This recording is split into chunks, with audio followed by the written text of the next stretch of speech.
What happens when a god dares to love humanity more than he fears his king? This is the story of a titan who stole fire from heaven itself, and the price he paid for it. Long before this punishment, there was Prometheus, a titan known not for brute strength, but for his sharp mind and his tenderness toward the fragile, newly made race of mortals living below. The world had just survived a great war among gods, the Titanomachy, and out of that chaos, one god now sat above all others. That god was Zeus, king of Olympus, who had claimed order over the cosmos and expected every creature, divine or mortal, to know its place beneath him. Prometheus was not alone.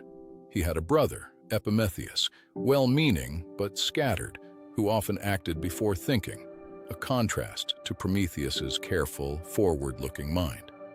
Together, the two titans had helped shape the first humans from clay and breath, fragile creatures with no claws, no thick fur, no wings, nothing to protect them from a harsh world. Winters came, and these early humans had nothing to fight them with. They shivered in caves, ate their meat raw, and died young. And every time Prometheus watched this, something in him ached. There was one thing that could save them: fire.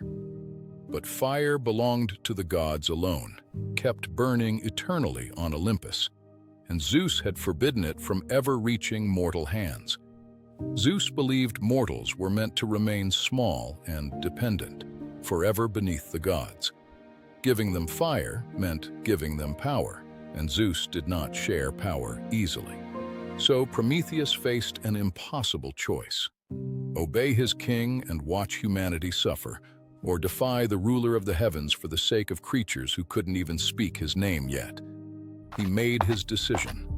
Quietly, without asking permission, Prometheus crept toward the eternal hearth of the gods.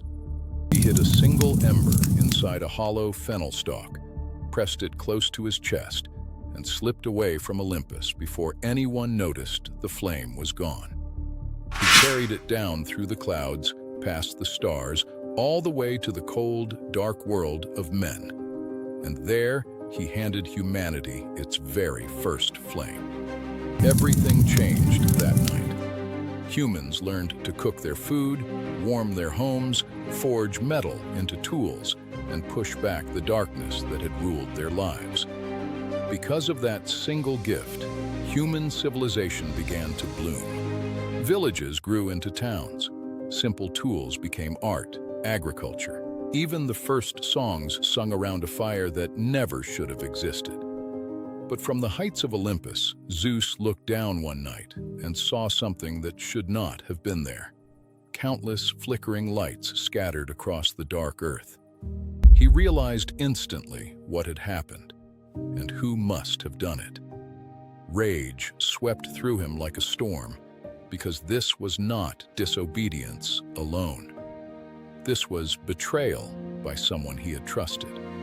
Zeus summoned Prometheus back to Olympus at once, demanding an explanation for what he had done. But Prometheus refused to apologize. He stood before the king of the gods and said, humanity deserved warmth, deserved light, deserved a chance to survive, and he would not take that gift back.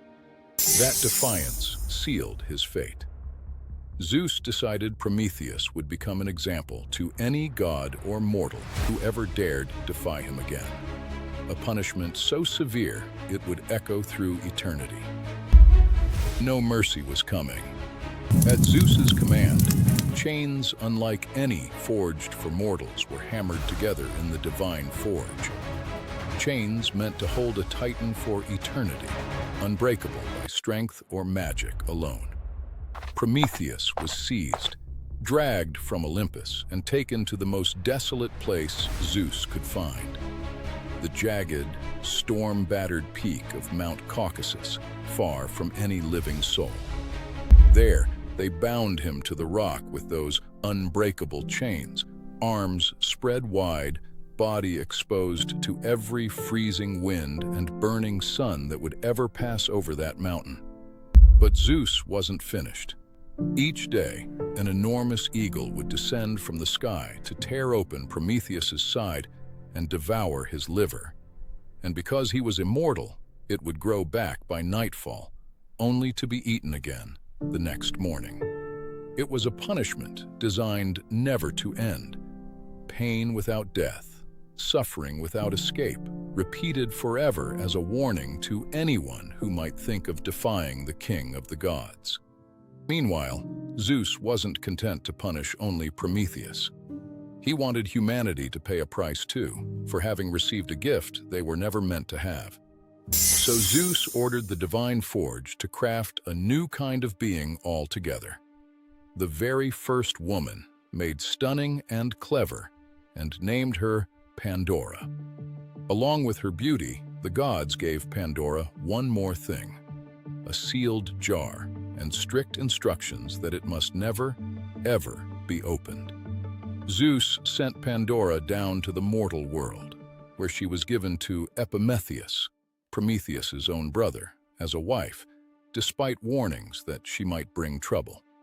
For a while, Pandora resisted her curiosity, but day after day, that jar sat in the corner of her home, whispering questions she couldn't ignore forever.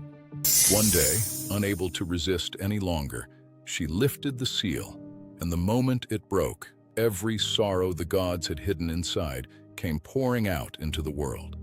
Sickness, grief, envy, old age, war, all of it spread across the earth in an instant. And humanity, which had only just learned the gift of fire, now learned the weight of suffering too.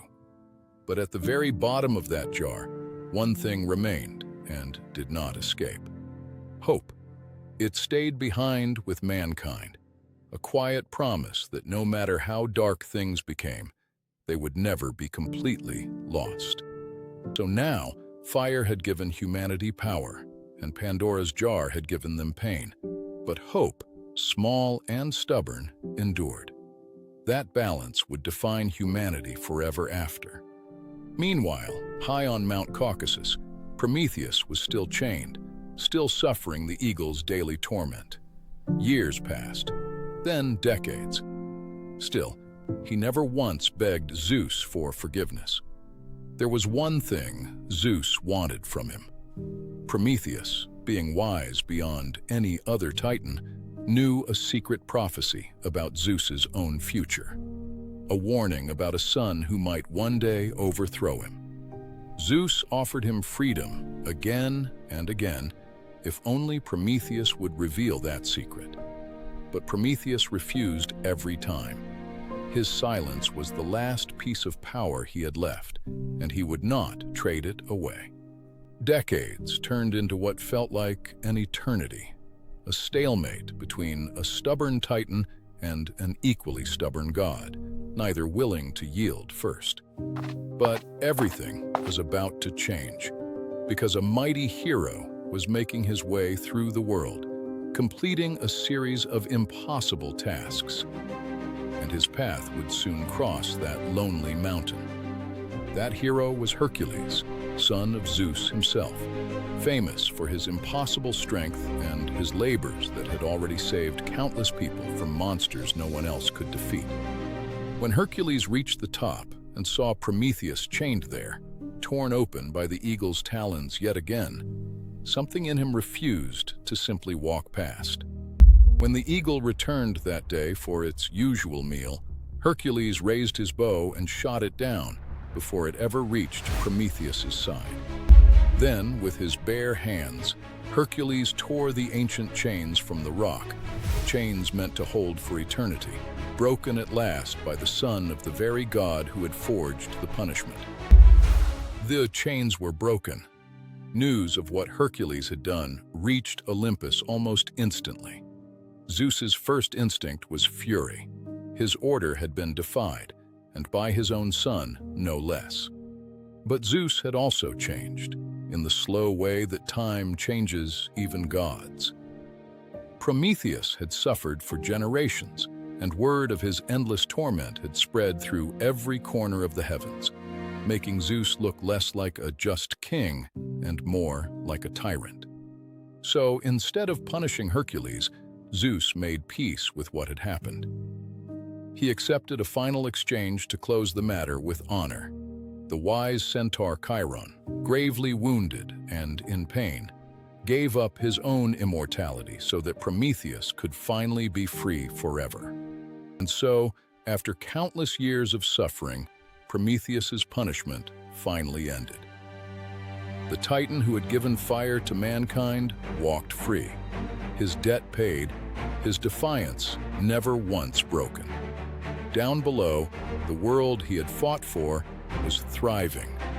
Fires burned in every village, forges shaped tools and art, and humanity, flawed, suffering, but never hopeless, kept building, kept creating, kept surviving. Zeus remained king of Olympus, his rule intact, but forever after, remembered not only for his power, but for the punishment he once inflicted on the Titan, who simply wanted mankind to survive. And Prometheus became something greater than a Titan ever was before, a symbol. To every generation of humans who ever looked at a flame, his name meant courage, meant sacrifice, meant the idea that kindness is worth suffering for. That's the story of Zeus and Prometheus. Not simply a battle between a god and a Titan, but a question that still burns in every one of us. How far would you go, and how much would you suffer for the ones you love?